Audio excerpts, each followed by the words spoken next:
When tears rise, prayer follows. Before you push away your tears, hear this. What if your tears were actually the start of a prayer? Your tears aren't wasted. Psalm 6 teaches us how they can become conversation with God. If today made you cry, don't mute the feeling. Let Psalm 6 teach how to pray through it. Listen for the verse or the section that shifts sorrow. Have you ever felt so sad that words just disappear? The hurt is too big, the fear is too deep. You want to talk to God, but you do not know what to say. Your mind feels empty. Your heart feels heavy. What if I told you that in those silent, aching moments, you are already praying? What if your tears are the words? What if your deep sighs are the sentences? This is a truth the Bible shows us. It is a gentle and powerful truth. He hears your tears. Section 2. Your tears have meaning. These quick sections show how crying can be an honest prayer. These are the honest words from a hurting king. Stick around for practical steps you can use right now. Psalm 6 begins with a desperate plea.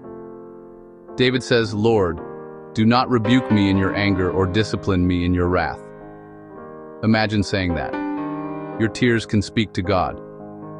David feels like his trouble might be a punishment from God. He is scared, not pretending he has it all together, laying his fear at God's feet. Please be gentle with me, I cannot handle anymore. A powerful way to start a prayer. It's okay for you to pray this way too. Have mercy on me, Lord, for I am faint. Sadness has worn him out. Section 3. When your bones ache with sorrow. Deep sorrow is not just an emotion. It is an experience that affects our entire being. An anguished cry from someone wounded, physically, emotionally, or spiritually seeking God's restoration. Heal me, Lord, for my bones are in agony. Sorrow so deep it feels physical. Sometimes our hearts hurt so much that our bodies ache too. Sorrow can make the world blurry. All night long I flood my bed with weeping. I drench my couch with tears. This is a flood. Maybe you have cried in the car. Maybe you have cried in the shower. God sees those moments. My eyes grow weak with sorrow. Lord, I am so tired of crying. Please help me see hope again. Section 4. God hears the sound of your weeping. Right in the middle of his pain, something changes for David. It is not that his problems suddenly disappear. It is that his perspective changes. He says, "Depart from me, all you workers of iniquity, for the Lord has heard the sound of my weeping." The tears themselves were the message. He shows us that the most powerful prayers can be wordless. God's ears are tuned to that frequency. He hears the desperation in your sigh. He hears the plea in your tears. The Lord has heard my supplication. The Lord accepts my prayer. With that belief, a quiet strength begins to grow. It is the beginning of victory. David's confidence that God heard his weeping is not just wishful thinking. It is based on the very character of God. You keep track of my sorrows. You have collected all my tears in your bottle. You have recorded each one in your book. God has a bottle just for your tears. He has gathered them. He has saved them. Your sorrows are recorded in his book. When you feel invisible in your grief, remember this verse.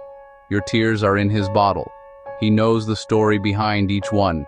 He knows the nights you could not sleep. He has been collecting your tears. He is hearing you. After declaring that God has heard his weeping, the tone of Psalm 6 changes completely.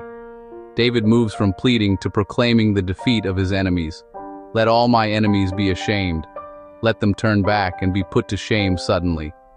For many of us, our greatest enemies are fear, anxiety, depression, despair. When God hears our tears, these enemies begin to lose their power. He says, "Depart from me." When you believe he has heard your cry, you can speak to what troubles you. Despair, you have no place here. The Lord accepts me. This is not a magic formula. It is a process of trust. You have moved from a position of victim to a position of victory. You are aligning yourself with the power of God. The God who collects your tears is also the God who defeats your enemies. Sometimes when your heart is heavy, you just need a few simple words to hold on to. Psalm 6 gives us the pieces for such a prayer. Here is a simple prayer, inspired by David's cry, that you can use anytime you feel sad or afraid.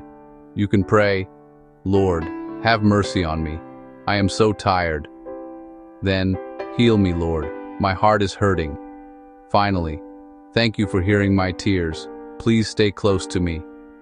You are asking for the one thing you need most, His presence. Let it be the quiet anthem of your heart. One of the most powerful truths we learn from the Psalms is that God understands our humanity. He knows we are not meant to carry our burdens by ourselves. He has given us the comfort of other people.